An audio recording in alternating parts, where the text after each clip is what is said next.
We all want to feel peace in our lives, peace in our choices, our beliefs, our relationships, and our environment. I've learned that this desired contentment is often found through holding on to less.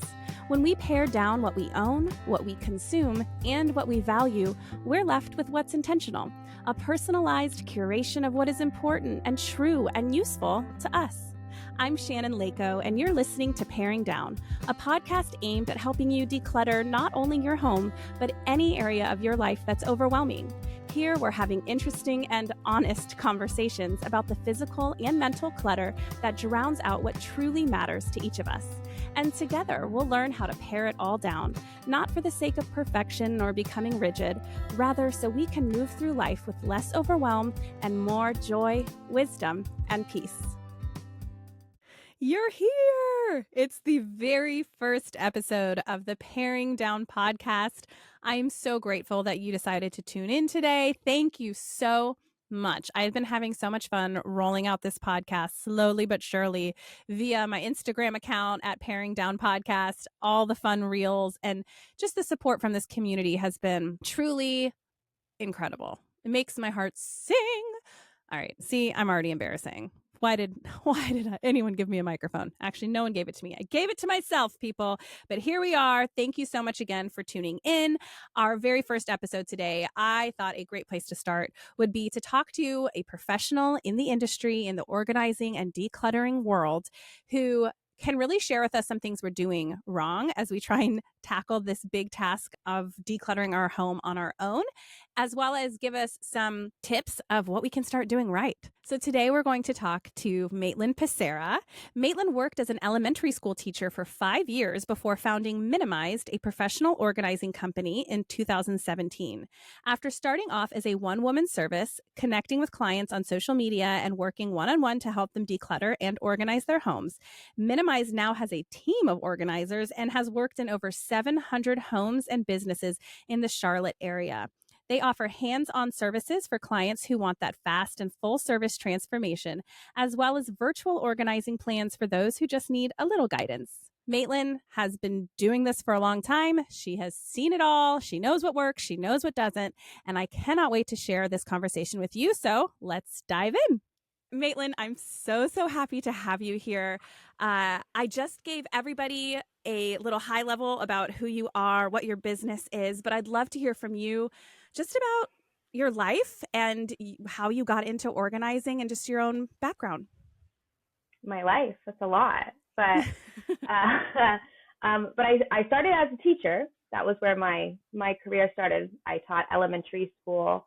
Made it 5 years, which is like most teachers' cutoff point. You either make it past or you're done at 5 years.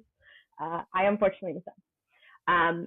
But it really was what pushed me into doing what I'm doing right now. I have always been a very minimal person. I will not say I have always been an organized person. I still am not naturally an organized person, which blows some people's minds. But I've always been a minimalish person. And especially in college, like seeing how much stuff other people had, I was like, why? Why do you need all of this? And so even then I would like help friends go through their closet and sell stuff on Poshmark and things like that. And then once I started teaching, that's when it really hit me, just the effect of clutter. I was a new teacher. I came into a classroom that a retired teacher had left, and she left everything. And I started just trashing things. And other teachers were coming in and were like, what are you doing? What are you doing? Don't do that. But I was like, some of these things are workbooks from the 90s. Like, we don't need this, Like, it was just stuff from when she had started teaching. And especially teachers are people that are like, we need to hold on to everything because we might be able to use it. But once I cleared out my classroom, I had other teachers being like, can you come look at my classroom and tell me maybe what I should do? And I started reading a lot about the effect of the environment on the students. And a lot of teachers think about flexible seating and things like that, but there's also the clutter. And you want students to know where things are. Even when I was teaching first grade, I wanted them to have that ownership of the classroom, to know where to go get things, to know where things were. It's important. It's a huge part of their learning. And so seeing other classrooms where there were just like papers scattered all over the table and just stuff this and there, like it overwhelmed me. And so I thought, think about how overwhelmed these kids are. And that's what kind of pushed me over into thinking about the mental health side of or staying organized in general. Like I said, I've always been pretty minimal, but I have not always been very organized. And I am someone who, while I haven't been diagnosed with depression or anything, I fall into pits. And when I fall into a pit, my house is a mess. And so I learned that keeping up those habits and having a place for everything to go makes my life so much easier when I do fall into that. Because even though things might pile up, I know exactly where they go. I have a place for them. I have a solution, because it can become a cycle. Your house is a mess, your brain is a mess. And so that's where my real love for it, I think, for organizing came from, and just wanting to help people with that. And once I realized people would pay me for it, this happened. Yes. Oh my gosh. I understand that so deeply. This podcast is new, and it really has stemmed from me having a really hard year this past year when we moved to Florida. Mm-hmm. I mean, I was in a really dark pit of a place that we all have experienced, I think, at some point. And I realized, like you said, the more that I got rid of the clutter around me, the more I was able to kind of be back, at least in a not as dark of a place, right? Like, it was just very helpful. And those little hits of satisfaction too. Not only is the environment healthier, but you feel like you've done something productive. And that always helps pull me up too. So that's so interesting. And I've never heard of it as a teacher, like a teacher's perspective. I always think about, kids in your own life, but as a teacher in the classroom, that makes so much sense. Yeah, I think that's what really made me realize how important it was. I mean, I started seeing it in some other people's houses, but it's not like you're going into so many people's houses, to the point that I do now. Now I see all of it. But, in your everyday life, you go to a friend's house here and there, you're not seeing inside their cabinets, you're not seeing inside their closets, you're not seeing how they live. And so I think going into other teachers' classrooms was kind of opening that door, because teachers essentially live in their class most of the time. Oh, I know. I have a lot of teacher friends, and it's hard too for teachers, like you said, because a lot of times they want to hold on to supplies because that's something you guys have to spend your own money on. And I can totally see that being a pitfall. Yeah. So tell us, you just said you go into other people's homes, but tell me more about how you started your very own business and it's thriving, and you are based in Charlotte or Raleigh? In Charlotte. Charlotte. Okay. So tell us more about Minimized. It honestly, the way that I started, I would not recommend to other people. I jumped in. I am a risk taker. I am a let's go all in and try this out kind of person. And a lot of that was that back in 2016, going to 2017, I was in a long-term relationship. He was moving to Charlotte. We were living in Richmond at the time. He had to move to Charlotte, and so we decided I would go with him. And my original plan was to continue teaching, even though I was really struggling. I was teaching in Title I schools. I was tired. And he was the one who kind of said to me, why don't you try this? Like, just try. We're moving, fresh start, see what you can do. And so since I had that support from him, which I am forever grateful for, even though we are not together anymore, like that was a huge part of my life. I had that support. I started building a website. I started doing research on starting a business. I joined a group of organizers online, which was a huge help for me. Shout out to Inspired Organizer. It was just nice to connect with other people who were already doing this, and it was kind of a newer thing at the time. Really, there weren't many people organizing, and so I started that way. And then once we moved here, I just started getting all my feelers out. I started meeting real estate agents. I started meeting closet designers. I started going to networking meetings. I would connect with people on Instagram, and started joining, those sites like Thumbtack and the simple things. Especially when I was starting off, it was things that I could do for free, just to put myself out there, and then building up that content. That was that was necessary at the beginning, because people want to see what you can do. They want to see the before and afters. And I went into it with the mindset of like, I'm gonna see if I can get into some people's houses and help them. And if this doesn't work out, I'll go substitute, I'll go back teaching, I'll figure it out. But I just kept getting jobs. And so I just kept going. And then by the time, I don't know the exact date, I want to say like later in 2018, so a little over a year into it, I had someone reach out asking if I was hiring. And at that point, I had been doing it all alone. And so she came on and started helping me. And at that point, I was like, why have I been doing this by myself?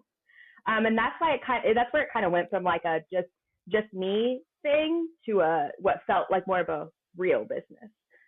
Bringing other people in to do more of the organizing. So now we have a team here who does the organizing. I haven't mentioned having my daughter, but I had my daughter in 2020. And so since then, I have done the administrative side. I do some consults here and there, but they do the organizing now. So it's been a big shift since then. Wow, that is a huge shift. Do you miss getting in the houses, or were you kind of ready for a break of the grind? I miss getting in the houses a lot. It was a great workout. Oh, I bet. I'm home all the time now. I like put on baby weight and I put on not organizing weight. Because, just moving things around all day, it's fun, and like, even when it's not your house, that feeling that you get, like when you reorganize the space in your house, it's the same in somebody else's house. Like, even if it's not your stuff, you're just like, look what I just did, like it just feels good. And so I do miss that part of it, but I'm still doing all the behind the scenes. They're still working and sending me pictures and videos as they go. I'm still helping buy all the products for everything. So I feel like I'm there, but being in a position as a single mom now, and right now my daughter is only in part-time childcare because I want to spend more time with her. So it's just like a flexibility that I'm lucky to have. I'm glad that I started this in 2017, because I don't know what I would be doing now if I hadn't. That's amazing. Yes. I mean, what a cool thing to be able to be flexible when you have a little kid. I'm the same way. I work part-time from home, and it is a lot, but it's also such a gift. So I'm curious, how did you notice a change after the 2020, like organizing becomes the thing that we all talk about because everyone's home for the pandemic, the home edit and tidying up with Marie Kondo blow up on Netflix. Did you see a huge change in your own business after those big picture, I don't know, whatever you want to call it? I think that more people were aware of it. To be honest with you, I think what happened during 2020 is people were watching the shows and they were saying, I can do this. And they were trying to do it themselves. So that, I think that's a big thing that happened, was a lot of people were trying to DIY it. And then they were reaching out. We were having people reaching out being like, I have spent 7 months trying to get this room right. It still doesn't feel right. I have all this product sitting over here. Please just come in and help me. So that happened a lot, was people that were just like, I thought I could do this by myself, but I can't. And that's how I describe organizing to a lot of people. It's like one of those things that you think you can do, which some people can. I mean, you can organize your own home, but it's just like you can change your own oil, you can put up your own wallpaper, but like, do you really want to do that? Or do you want to hire someone who knows what they're doing, That's such a good point. That is such a great way to put it. Yeah. And I'm just imagining people in their closets, like they took everything out like Marie Kondo tells them to, and they're just sitting under a pile of clothes being like, what have I done? Where do I go from here? So that's awesome that you're able to step in. I'm kind of curious too, how do you approach, I'm guessing over the years, correct me if I'm wrong, but if you kind of just dove in, which I love, I'm a dive in kind of person too. Yeah. You probably didn't have a specific strategy or approach that you take. Do you now have those things in place where you know exactly step 1, 2, 3, and 4 to get through organizing a space? Yes, I think that when I started, I had a general idea of it just from, working through my own spaces and working through other people's spaces. But organizing is just one of those things that everyone does a little differently. People have their different approaches to it. You have Marie Kondo, who does her thing that people try to do and then get overwhelmed. But yeah, now we definitely have a system as we go, but it still doesn't always look exactly the same because people's spaces are so different. So even though the steps are the same, it might not always look the same, if that makes sense. So like today, my team is in a closet that has a lot of clothes. And so they actually started on Tuesday, just gathering all the clothes from around the house and sorting everything. Some homes we may come in and just pull the clothes out, sort, and that's a quick step. But for some people, that might take a whole day, you know? So while it's the same steps, the whole process might look a little bit different for different people. Okay. And so I'm curious, I don't know if this is like chefs that have secret recipes. Are you able to tell me what your kind of basic steps are, or is that something you keep to Oh yourself no, as it's not okay. a secret. No, it's not a secret. The first step is always just knowing what you have. I think the mistake that a lot of people make when they do it themselves is, what product can I buy to fix this? That's what they want to do first. But the first step is knowing what you have, how much you have, and that will help you get to the next step. So first, we always come in, pull everything out, categorize, sort, and that's where it looks a little different sometimes too. You know, we love color coding and making it all pretty. Some clients are like, nah, I don't want that. I don't need that. But we do all the categorizing, and then that's when we just space plan. So we do not. There are few occasions where we go and measure before and buy some product. That's more when there's not a lot of stuff in the space, or we're like moving things into a space. But for the most part, we always go through everything before we do any measurements or space planning or figuring out what product we need, because we want to know exactly what our clients have and what solutions they need. And we talk to them about how they use it. You know, how often are you wearing these types of clothes if it's in a closet or in a pantry? You know, what things are you grabbing for lunches every single day? What things are you not touching as much? And so that kind of goes into the space planning part. That's when we go through and measure, get all the measurements, get all the pictures, take notes of what they have. And then it's the actually purchasing the supplies, going in and styling everything. I've seen some people that will go and like place product first into a space and be like, oh, you know, that looks nice, and then put everything in. We don't take that approach. I think we still keep that stylized ideal in mind, but I just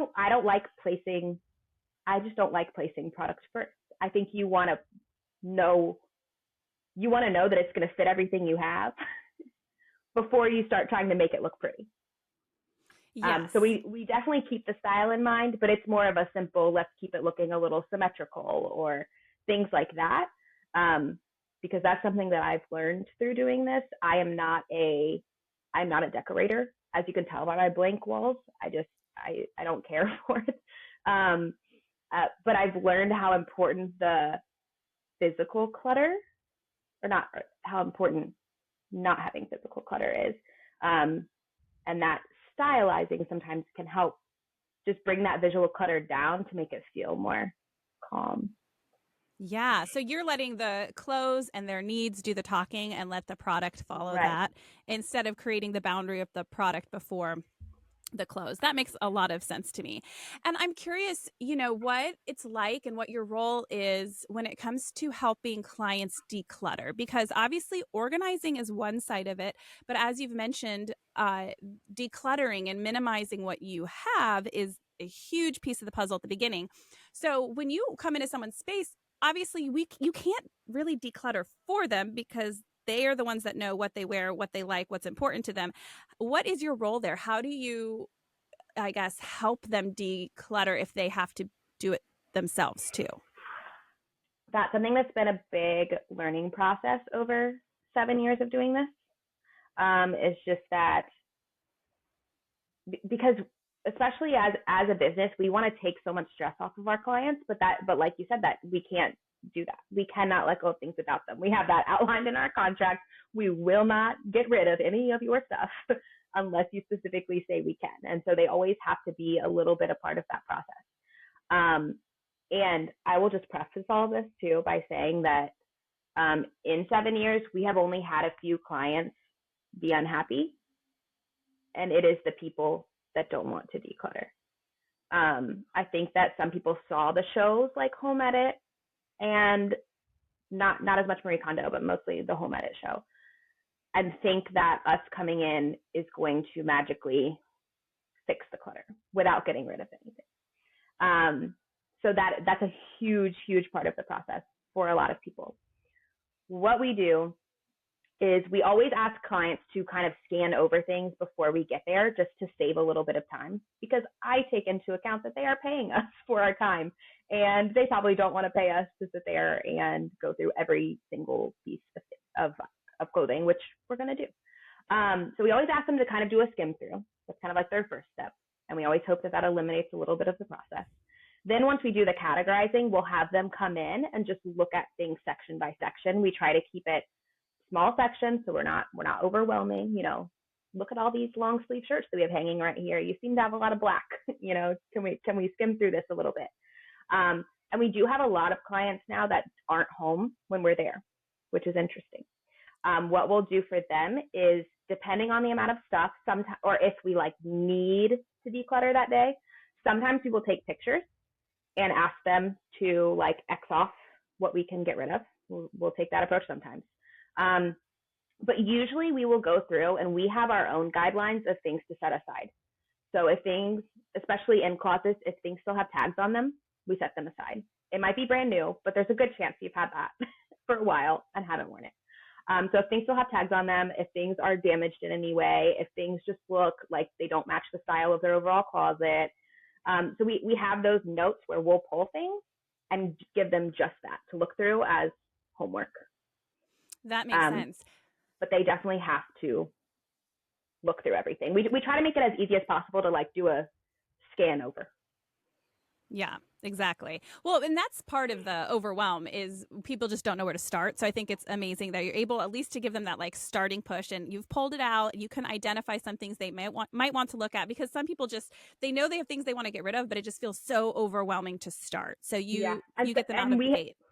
We have some clients who up front are like, just tell me if I should get rid of it. Just be brutally honest, because some people need that. And then we have those clients who are a little bit like, and we do the, if you're hmming and hawing over it, probably a no, probably time to let go of it. This is exactly what I was going to ask too, is how do you manage the emotions that I'm sure pop up for people when they're trying to decide what to keep and what to get rid of? Even it could be emotions about weight. It could be emotions about guilt. They still have the tag on it and they obviously haven't worn it. We've all had a dress with a tag on it in our closet, but then you can't get yourself to get rid of it because you feel like you're wasting money. How do you approach these different emotions? Those are definitely the two big ones. Be just sentimental, or if family gave it to you or something like that can always be a little hard, or the wasting money. For the sentimental side of it, I am always, something that I talk to clients about a lot is that if something means a lot to us, I think it's important to be able to see that and to appreciate it. So if these things mean a lot to you, but they're in a box in your attic, or they're in a box taking up space in a closet where something else could go, how much is that doing for you? And so that's a discussion that I have with clients a lot, but it's a process. And so we're always very flexible with our clients too. And we will say, these items that you're unsure about, let's bin them, put them up here, and we will check in with you in a few months. If you have not missed them, let's let it go, So we're never pushing to get rid of things, because it can be hard and it can be emotional. And then with the money side of it, that's something that I struggle with personally too. As a single mom and a frugal person, it's hard to let go of things when you're like, I spent good money on this. And that is why I do something that a lot of other organizers don't do, and I help people consign their stuff. But that is a big, big thing to take on. And I am always very straight up with clients that I am going to get rid of this for you at the best price I can. It might not be what you think it's worth, because I bet what most people think their things are worth, it's not. I mean, when you think about what you want to buy secondhand, how much do you want to spend on it? And so I always remind them, by letting this go, just assume it's going to to donate. Assume it's being donated. Let it go. And then once I sell it, you'll get a little, oh, I got a little money from that, and to not expect much from it. Because I think that's a sensitive thing for some people. And there are people that are like, well, I want to hold on to it and sell it. And then we go back in a few months and they have a pile of things they wanted to sell that haven't moved. Don't we all? Don't we all do that at some point? But that's when it's time to say, hey, this is taking up space in my home. I don't have the time and energy to sell this. And that's when we talk to people about accepting a little bit less. People complain about taking things to consignment stores a lot. I'm sure you've heard people be like, oh my God, I took this big bag and they gave me $5. It's a frustration a lot of people have, but I'm always reminding people, think about the time and energy you'd spend taking pictures of all these things, listing all these things, dealing with the pickups and shipping of all these things. Is it worth it? What do you want to spend your time on? Oh, and my it's probably gosh. not that. Yes. So It's not. Take the $5, take the $10. It's better than nothing. It's a win just to get it out of your space after a while. Like, I remember my husband sold his motorcycle shortly after we got married. We were about to have a kid, and he kind of recognized this is probably not my lifestyle anymore. Also, I have high anxiety. I'm like, I'm sorry, sir. There's no way I'm letting you get on a motorcycle. I mean, it's his choice at the end of the day. But long story short, he got rid of it. And he had all this fancy motorcycle gear, right? The jacket and the backpack and the fancy helmets and all of it. And my husband is a maximalist by nature. He will buy all of the things. It is a Isn't it funny how that always happens? Every couple is opposite. There's always you rarely one, right? find people that are yeah. I know. It's been a learning curve too, like in terms of how to not disrespect him and his stuff, because I just want to throw away everything. I mean, we're talking. Yeah. He collects soy sauce packets, and yeah. at the beginning of our relationship would be mad if I threw out his soy sauce collection. Anyway, so back to the motorcycle stuff. I understood that it was worth a lot of money, and I was like, okay, we'll sell it. We got married. He sold the motorcycle 7 years ago. We just sold it 3 states later that we've taken it with us from state to state. It was sitting either in the garage or in the guest room. And it was, we're going to sell this. And finally we got here to Florida. And I was like, we have dragged this motorcycle stuff for 7 years, 8,000 miles across the United States and back. From Virginia to Alaska and then Alaska to Florida. At this point, I will pay someone else to take it from me. I will pay you to come to my house and take it. I don't care about the money. Clearly, we didn't need the couple $100s that this was worth in order to survive the last 7 years. So anyway, we did end up selling it and he got a little money for it and la-di-da. But I'm telling you, I get it. At some point, you realize it's just not worth it. Yeah. And a lot of times we'll help clients right before their moves. And that's something we talk about a lot too, is do you want to pack all of this stuff, AKA clutter, on this truck? Especially with a lot of these moves, you're paying for how much they're moving. So I'm always think about this, is this worth you paying to bring it somewhere else? When you get there, are you going to want to open this and deal with it then? Or would you rather let go of it now? And it's something I am, while I still am that person sometimes that I want to sell things, I also have learned to let go to an extreme. I am a frequent flyer on my neighborhood buy nothing group. I am just giving it. I'm like, please come take this from me. please come take it away. It will be on my porch. First come, first serve. Yep. Yeah. Oh, man, I totally get that. And it's so fun, actually, to hear the professional side of things, because I've never hired a professional. And I am someone who is so passionate. And obviously, I love decluttering. So there's that side of it. But I'm never getting in there with measuring tools, really, right? There's so much that I'm like, oh, this makes so much sense to have someone professional come in. It does not mean that you are a failure and cannot manage your stuff. It's just that this is their job and it's not yours. And in that same vein, in your experience, why do you think so many people are so hard on themselves, their identity, when it comes to the state of their home? Well, I think like I said at the beginning, I think because of how much that reflects what's going on inside of you, I think that's a huge part. Um, I mean, it's just become part of our life now that when you throw a birthday party for your kids, people throw in these big, elaborate, beautiful birthday parties. And when you go over to people's houses, you know, they want it to be nicely decorated. They want it to look perfect. They don't want to have too much stuff sitting out. I think that's always been a thing, that you're always worried about what people think of you. And I think it's because it is a reflection of your inside. It's a reflection of what you're capable of what you look like in there, what you're feeling like, how you're doing. Um, and so I think when your house is a mess, you don't want people, or you feel that it's a mess, you don't want people coming in and being like, oh, she's not got herself together. You know, she's all over the place. She's not someone I can rely on. That's how I see it, because that is how I feel when my house is in disarray. And I think that it's a huge barrier to people asking for help sometimes too.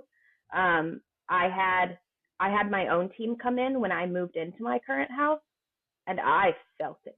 I got the experience of what our clients feel, and that was really interesting to me. I was like, what are they going through? What are they looking at? Are they judging what I have in here? You know, you're always worried about what people are going to think about how you take care of yourself. That's why when we go out, we try to look decent. You know, we don't want our hair to be wet in a bun. So it happens sometimes at drop off, you know, like we don't want to look like that. And so when people see our house a mess, they're kind of seeing that reflected in a different way. Yeah, it's very vulnerable. It's an extremely Yes. vulnerable thing. And then I would add too that I think we're so exposed to people's homes now on social media. I know this is like a pretty popular topic to talk about, is that exposure piece now. But, you know, we see the crisp, beautiful homes and think my house should look like that. Even for me, as someone who loves to declutter, and I'm very fortunate to live in a beautiful house. Ultimately, I have 3 kids, 5, 3, and 2 years old, and a puppy and another dog, but like she doesn't make a mess. But like the puppy even like pulls out all the toys. The kids are all asleep, and I'm like, still my Mm-hmm. house is a mess because the dog like pulls out all the play toys, you know? And I think there's a level there too of, I don't know. I absolutely agree that it's part of, you know, my house is more of a mess when I am struggling, but that doesn't make my feelings bad or my struggle and embarrassment. It just speaks to this lack of vulnerability in society as a whole, of recognizing like, hey, there's nothing wrong with you if you're feeling depressed. Like that's Yeah. does not make you an embarrassing or bad person. You are not a bad person if you're struggling with anxiety or if your kids are overwhelming you. My kids overwhelm me so much. And in a society, we think, oh, I should be able to do all the playthings and help them clean up and teach them all the things and enjoy every second of it. When in reality, I am pulling out my hair, calling my husband, sobbing, please come home from work early. I Yeah. can't be around these little munchkins anymore. Right. And so it Mm-hmm. all ties together of like thinking we should just have it together. And we might not. And that feels a little bit embarrassing. But why is it embarrassing? Like, let's take this a step further. We shouldn't be embarrassed for being human, you know? And Right. it's a tough one for sure. And I'm curious, for someone who is overwhelmed by their home, uh, you know, a big thing for me, one of the reasons I decluttered is I want my house to be somewhere people can just stop by. I don't want to panic whenever my neighbor like rings the Mm-hmm. doorbell and it's like, hey, like Charlotte wants to come play. And I'm like, oh God, don't come in my house. You know, like I wanted it Yeah. to not be stressful like that. But for people who do feel that way, where they don't want to have people over and it's just a mess and they don't know where to start, where do you suggest they start if they're not quite ready to hire someone? I think a lot of people are in that position, both feeling overwhelmed and being not ready to hire someone. Um, and it's totally okay to not be ready or to ever hire someone if it's not a place that you're in. But I would say my advice is always a little different from most people on this. You see a lot of the toss 10 things a day. I am not a big fan of that.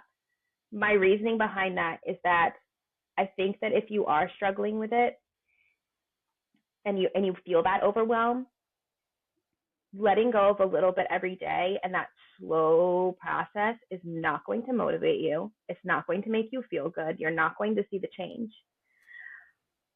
I really, I've told so many people this. I always say I know that it's not the ideal solution to this, but the best solution is to set aside a lot of time, a whole weekend, a couple days. If you can, have your kids go hang out with a friend, with grandma, somewhere. If you have the children, because they're gonna cause some chaos while you're trying to do what you got to do. But the big transformation, getting rid of as much as you can at once, is what's going to make the biggest difference. And it's hard. It's hard to set up this time to do it. It's hard to physically do it. But in order to really make the change that you need, you've got to make a huge mess, and you've got to have the time to deal with it. Because if you start to make that huge mess and then you're like, oh, I only set aside 3 hours for this, you're going to have a huge mess sitting around for a bit. But once even if you pick a room, and a room can take some hours and hours, if you pick one full room or one large closet to just go through, seeing that transformation and being like, wow, and take pictures, look back at that picture and being like, this is what I started with, this is where I am, look at how good this makes me feel. It's motivation to do more. And that's what happens when some people do hire us just for one space, when they say, I'm on a budget, but I need some help and I want to see what you can do. We've had so many people say, I caught the bug.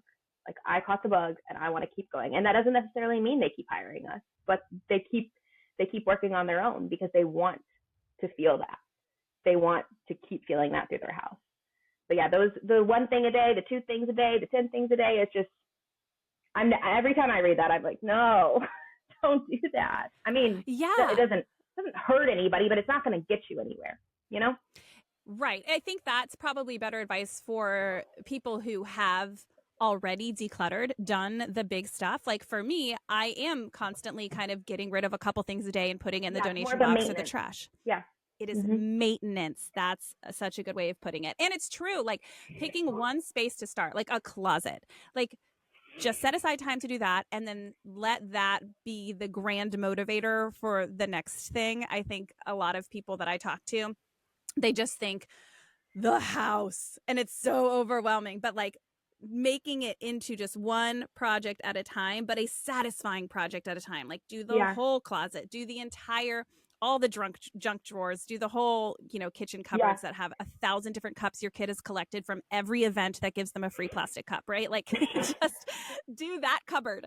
So I think that's great. And what would you say for advice for people who really struggle with that what if mindset? This is my husband to a T, so whatever you say, I'm going to send this straight to him.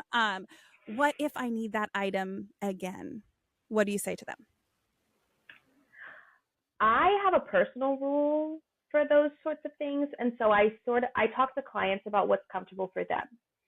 For me, it's if I would need to spend over $50 to replace this, I might hold on to it for a little bit and see if I need it. And I try to give myself a time period. But for some people, that might be $100, $200. If I need to spend this amount of money to replace this, will it hurt me? Will it affect my daily life? Because I think that some people have that worry over something as small as like a little kitchen utensil that you can go get shipped from Amazon the same day if you end up needing it, So it's like, do you really need this sitting in your house if you haven't used it yet, or you used it a year ago? And there are things like that just need a special place. I am all for holding on to things that you have used before, that you see, you're like, maybe I'll use this again, but storing it purposefully, that means not taking up valuable space in your home, storing it in a way that you know where it is, but it's not in your direct, your easy access area. You don't need I don't know, there are so many. Whenever I think about this, I always think about the little kitchen utensils, and I don't even know what half of them are called because I don't have them. but do you need them in the main drawers of your kitchen? No, you don't. Get a bin, put them up in the pantry. when you're looking for that obscure tool, go ahead and grab it there. But I think it's just about making sure that you're using your easy access in your home for things that you are using all the time. But yeah, for me, it's a money amount. There's also a lot of people that have multiples of things and think that they need multiples of things. So I like to play the game with our clients of gathering those things, not telling them how many they have, and saying, how many tape measures do you think a person needs in their home? And That's a great question, Shannon Leyko. Yeah. Maybe 2 in case you lose one, maybe 3 just for extra safety. And they're like, well, you have 7, so let's get rid of them, but letting people set their own boundaries sometimes. Yes, I absolutely love that. And it's so true, like not wading through the stuff that you rarely or never use just to get to the things you actually need. I actually did that in my closet recently because there are some things that I'm not wearing currently that I'm not ready to get rid of because my weight has just been up and down since having kids. And there are some things that are just a little too small for me right now. But I know that I gained stress and depression weight this past year, and I've been working out again, and I feel pretty confident that I'm going to get back in them. They're not like 5 sizes too small, like they're just a little too small. But I was wading through those every day to pick out clothes that fit me right now. And it was just a lot of guilt and shame and frustration and overwhelm. And I thought, but I don't really want to get rid of these. What if I fit into them again? Also, that what if has a very specific, I'm working towards it, right? It's not just a what if in the future. It's something I'm actively doing. I'm actively working out. I'm actively changing my diet. And so I took all those pieces that just don't fit right now. And Erin's side of the closet is a little, that has more space than mine does. And so I put it in the corner of his closet. So I'm not wading through those things. And that makes sense in any room, whether it's the kitchen or your closet or whatever. When we have to wade through things we don't use right now, it's just so overwhelming. Yeah, that's huge. That happens a lot in the closet too. I currently have that in my closet, and I decided, even though it was hard to do because it was a lot of clothes that I loved, I decided to pare down to just a couple outfits because I also thought when I do get there and when I do fit back in these again, I want to reward myself.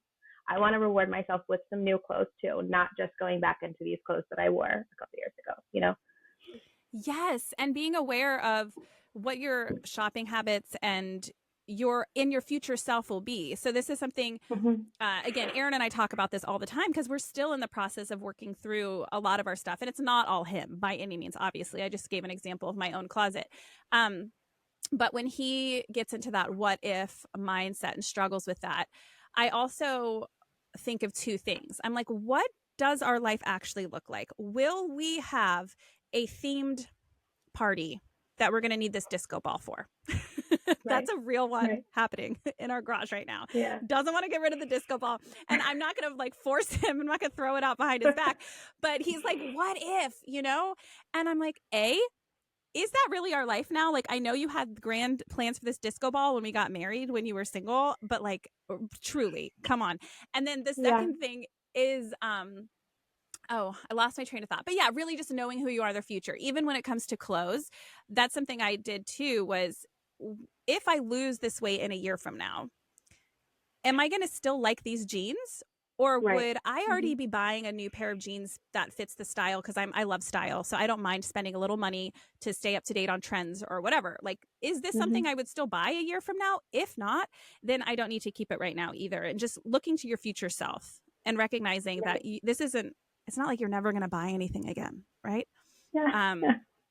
I say that to people too. And I'm going to ask you about kids because I know you have a daughter, and toddlers and babies come with so much stuff. But people have asked me, well, what if my kid wants to use that when they get older?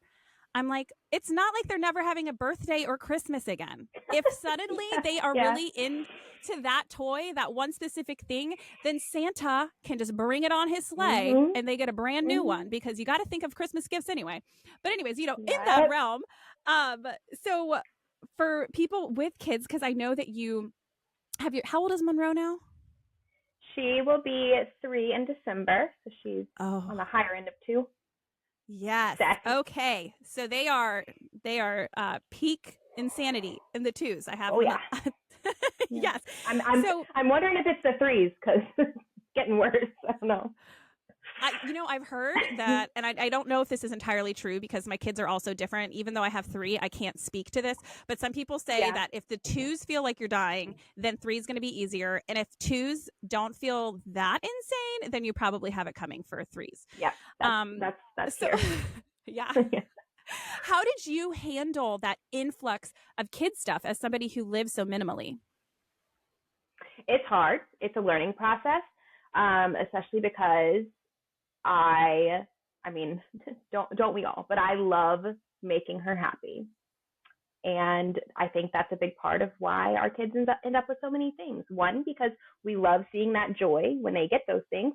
And two, because a lot of people have family and friends who also love to see that joy and love to give you things for your house.